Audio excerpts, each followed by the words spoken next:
For a long time, she didn't feel unhappy in a way that was obvious or dramatic, but there was a quiet sense that her life was always about to begin and never quite did, as if she were waiting for permission, for the right moment, for someone to tell her that now was finally the time to move forward. And days passed, then months, then years, filled with routines that looked stable from the outside, but felt strangely distant on the inside, because she was present in her responsibilities yet absent from her own desires, telling herself that this pause was temporary, that soon things would make sense, that clarity would arrive and pull her into motion. But the truth revealed itself slowly and without ceremony, in small moments when she noticed how often she postponed joy, how easily she dismissed her own needs, how familiar waiting had become. And it was unsettling to realize that no one had placed her life on hold except herself, that the pause she believed was protecting her was quietly becoming the structure of her existence. And as this understanding settled in, it didn't bring panic or urgency, but a calm and honest awareness that life was not asking her to be ready or certain or fearless. It was only asking her to participate, to stop rehearsing a future she might never enter, and to step into the imperfect present she had been avoiding. And in that realization, she understood that movement didn't require a dramatic decision or a complete plan, only the willingness to stop waiting for permission that was never coming, because life had already started and she was already inside it, whether she chose to engage or remain paused. And for the first time, she felt the quiet strength of choosing motion over delay, presence over preparation, and living over waiting. She used to believe that progress was something loud and visible, something that happened when decisions were bold and changes were obvious. But over time, she realized that most of her life had been shaped not by dramatic moments, but by quiet compromises she made without noticing. The times she stayed silent to keep the peace, the times she chose comfort over honesty, the times she told herself that wanting more was selfish or unrealistic. And these small choices didn't feel like surrender in the moment. They felt practical, responsible, even mature. Yet slowly they created a distance between who she was and who she felt herself becoming. And what unsettled her most was not regret, but recognition. The awareness that she had been adapting instead of living, surviving instead of participating. And when this truth finally surfaced, it didn't arrive as guilt or self-blame, but as clarity, because she understood that she hadn't failed herself intentionally. She had simply learned to disappear in ways that felt acceptable. And this understanding changed the question she asked herself, shifting it from "why didn't I do more?" to "what would happen if I stopped shrinking?" And in that shift, something softened inside her, because she no longer saw her past as wasted time, but as evidence of endurance. And endurance, she realized, could become movement if she allowed herself to grow instead of only cope. And with this awareness came a quiet but powerful resolve, not to reinvent her life overnight, but to begin choosing alignment over approval, truth over ease, and presence over habit, knowing that real change often starts not with action, but with the decision to no longer abandon yourself in small, everyday ways.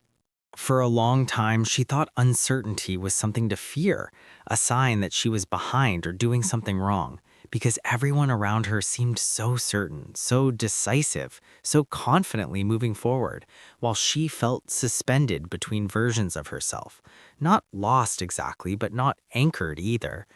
And she learned to hide this in-between state by appearing functional, capable, composed, even when inside she was questioning almost everything. And the hardest part wasn't the doubt itself, but the pressure to resolve it quickly, to choose a direction just to prove that she was moving. Yet the more she rushed herself, the further she drifted from what felt true, until she slowly began to understand that uncertainty was not the absence of direction, but the presence of honesty. Because for the first time, she was no longer pretending to know answers she didn't feel, and this realization reframed the discomfort she carried, turning it from weakness into awareness. And instead of asking herself when clarity would arrive, she started asking what this uncertainty was trying to protect, what it was teaching her about patience, about listening, about allowing space for growth that didn't follow a timeline. And as she gave herself permission to stay unfinished, something unexpected happened. The anxiety softened because she was no longer fighting the process.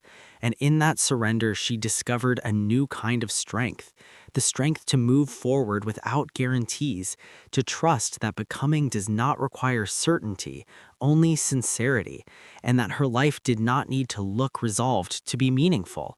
It only needed to feel aligned with who she was becoming in real time. She used to believe that moving on meant forgetting, that healing required distance so complete it erased the emotional weight of what had happened. And because of that belief, she judged herself harshly whenever memories resurfaced, interpreting them as failure instead of echoes. But over time, she began to notice that what lingered was not pain in its raw form, but meaning still searching for a place to settle. And this shift changed how she related to her past, because instead of pushing memories away, she allowed them to exist without giving them control. And in doing so, she realized that growth was not about severing ties with who she once was, but about integrating those versions into a broader understanding of herself. And this integration required patience, because it meant acknowledging that some experiences leave permanent marks, not as wounds, but as reference points, quiet reminders of resilience. And once she stopped demanding closure from every chapter, she felt less fragmented, more whole, because her history no longer stood behind her like a shadow, but beside her like context, informing her choices without dictating them. And with this clarity came a calm acceptance that moving forward did not require her to be untouched by the past, only to be guided by intention rather than reaction. And in this balance, she found freedom, not in forgetting, but in remembering without being defined. For a long time, she confused strength with silence, believing that if she could endure without speaking, without asking, without slowing down, then nothing could truly break her.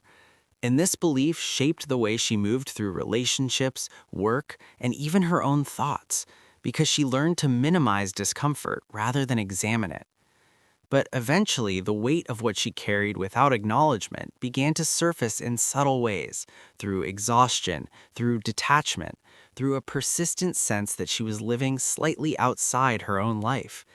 And this realization was unsettling, because it forced her to confront the truth that resilience built only on endurance eventually collapses inward.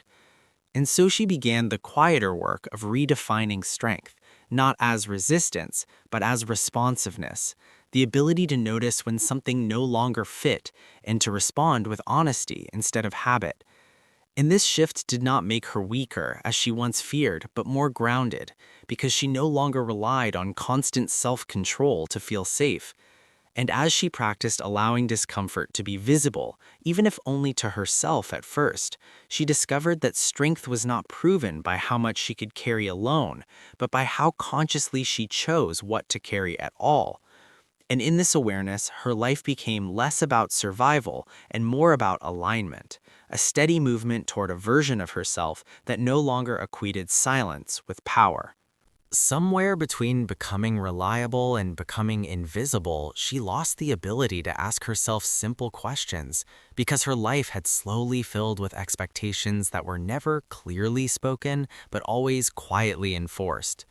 And she adopted to them not out of fear, but out of a learned instinct to keep things stable, to not disturb the rhythm that others depended on. And over time, this instinct became so natural that she stopped noticing how often she postponed her own reactions, her own doubts, her own needs, telling herself that clarity would come later, when things were calmer, when she had more time, when it was finally appropriate. But that moment never arrived, and instead she found herself living in a constant state of preparation, always adjusting, always accommodating, always explaining herself internally while remaining externally composed. Until one day she realized that the exhaustion she felt was not from effort, but from misalignment, from the quiet strain of maintaining a version of herself that was functional but not fully present. And this realization did not lead to a dramatic decision or a sudden transformation, but to something far more unsettling and honest, the understanding that change would require her to disappoint expectations she had never consciously agreed to. And as she sat with this truth, allowing it to exist without immediately fixing it, she felt a subtle shift occur. Not relief, but permission. Permission to pause before responding, to notice her. Over time, she learned how to move through conversations without fully entering them, how to nod at the right moments, how to respond with practiced phrases that kept everything smooth, because smoothness had become a form of safety, and safety mattered more than honesty when honesty felt like it might unravel things she was not ready to rebuild. And so she carried on, day after day, convincing herself that neutrality was maturity, that restraint was strength, that silence was wisdom, until she began to notice how often she felt detached from her own reactions, how emotions arrived late or dulled, as if they were passing through a filter designed to keep disruption to a minimum. And this distance was subtle enough to ignore for years, but persistent enough to quietly reshape her inner life. Because when you repeatedly choose containment over expression, you eventually forget what uncontained truth feels like. And this forgetting does not announce itself as loss, it presents itself as calm, as balance, as being reasonable. Yet beneath that surface, she sensed a growing disconnect, a quiet dissonance between who she was being and who she felt herself becoming internally. And this dissonance followed her into moments that should have felt meaningful, celebrations, affirmations, milestones, where she smiled and participated while feeling oddly absent. And it was in these moments that she began to question not her circumstances, but her own patterns, wondering when adaptation had turned into self-erasure, and whether the cost of being understood by everyone else had slowly become being unknown to herself.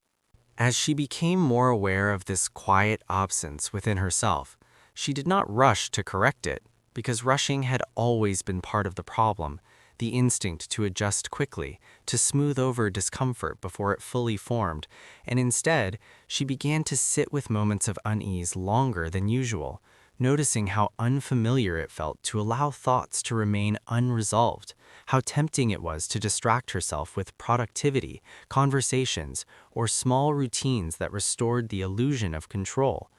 Yet each time she resisted that urge, she discovered layers of feeling that had been waiting beneath the surface, not dramatic or overwhelming, but steady and insistent, asking to be acknowledged rather than fixed. And this process felt less like self-discovery and more like reacquaintance, as if she were meeting parts of herself that had been politely sidelined for years, parts that did not demand attention loudly, but carried a quiet weight. And as she listened, she realized how often she had mistaken emotional endurance for emotional health, how she had praised herself for coping without questioning what she was coping away from. And this realization did not arrive with blame or regret, but with a measured clarity, one that allowed her to see her past choices as intelligent responses to limited options, rather than failures of courage. And with this clarity came a subtle shift, a growing willingness to let conversations feel unfinished, to let moments remain slightly uncomfortable, to accept that being authentic might mean being less immediately agreeable. And although this shift did not change her external life overnight, it altered the way she inhabited it, creating space where her inner voice could exist without being immediately translated into something more acceptable for others. Over time, this new way of inhabiting herself began to affect how she moved through ordinary days, not in dramatic gestures, but in subtle recalibrations of attention. The way she paused before answering questions that once triggered automatic reassurance. The way she noticed tension in her body before it hardened into exhaustion. And although nothing in her environment had explicitly changed, she sensed that her relationship to it was slowly rewriting itself, because she was no longer performing emotional translations in real time, no longer compressing complex reactions into socially convenient responses. And this allowed her to experience moments with greater depth, even when that depth carried uncertainty, especially when it carried uncertainty. And she started to recognize how much of her earlier fatigue had come not from responsibility itself, but from the constant internal negotiation required to maintain emotional alignment with expectations that were never fully hers. And as this awareness settled, she found herself choosing silence more deliberately, not as avoidance, but as preservation, understanding that not every truth needed immediate articulation to be valid, and that clarity often matured in quiet rather than an explanation. And this did not isolate her as she once feared, but instead refined her connections, drawing her closer to those who could tolerate nuance and distance without demanding reassurance. And although this process felt slow and occasionally disorienting, she sensed that it was restoring something essential, a continuity between her inner experience and her outward life that no longer required constant adjustment. And for the first time in years, her energy felt less divided, less scattered, as if she were finally standing inside her own perspective rather than leaning towards someone else's.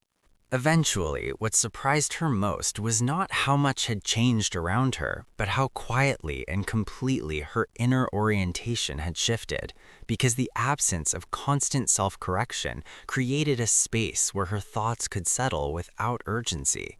And in that space, she began to experience her life not as something to be managed or justified, but as something to be inhabited fully, moment by moment, with all its contradictions intact.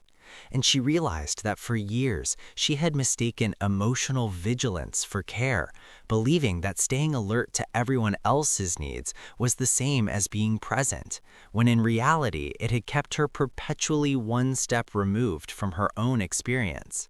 And now, without making declarations or demanding recognition, she allowed herself to respond more slowly, to feel disappointment without immediately neutralizing it, to feel desire without explaining its logic.